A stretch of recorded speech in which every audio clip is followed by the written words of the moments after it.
Hello friends of Geoff, I thought I'd just pop in here and tell you what weather we can expect this summer, because at the moment, let's face it, summer doesn't seem to be outside our windows.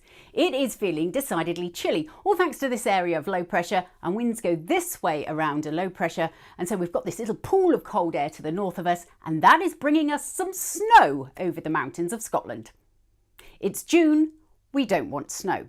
So what can we expect over the next few days then?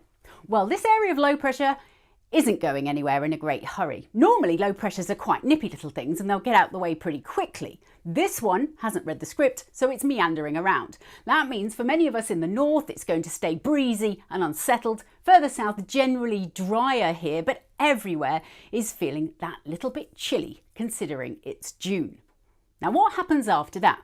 Well, around mid-June it looks like we should have an area of high pressure in charge, so we should see a little bit more in the way of sunshine. But what happens after that? Well, our normal types of forecasting can't go that far ahead.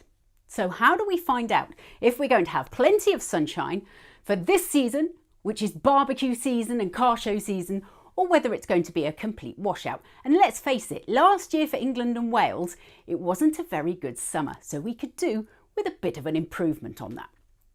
Now, after the usual forecasts run out, we go to seasonal forecasts. These look at things that change more slowly. There's a lot of ocean things that happen a lot slower.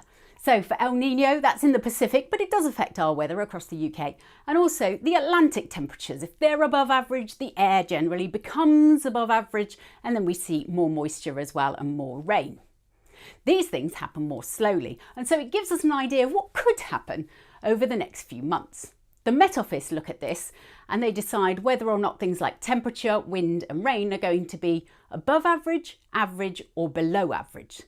So for the summer, the Met Office think that temperatures are most likely to be above average. That doesn't necessarily mean that we're going to have plenty of heat waves. It could just be that the climate now is that little bit warmer than it was, say, 10 years ago. And so that would mean the temperatures are above average. But it could mean that we are going to see some heat waves. They don't say how much above average, just above average. What about rainfall? What's most likely for rainfall? Above average, average or below average? Well, the Met Office believe that the rainfall will be around average this time of year, so nothing really to hang your hat on.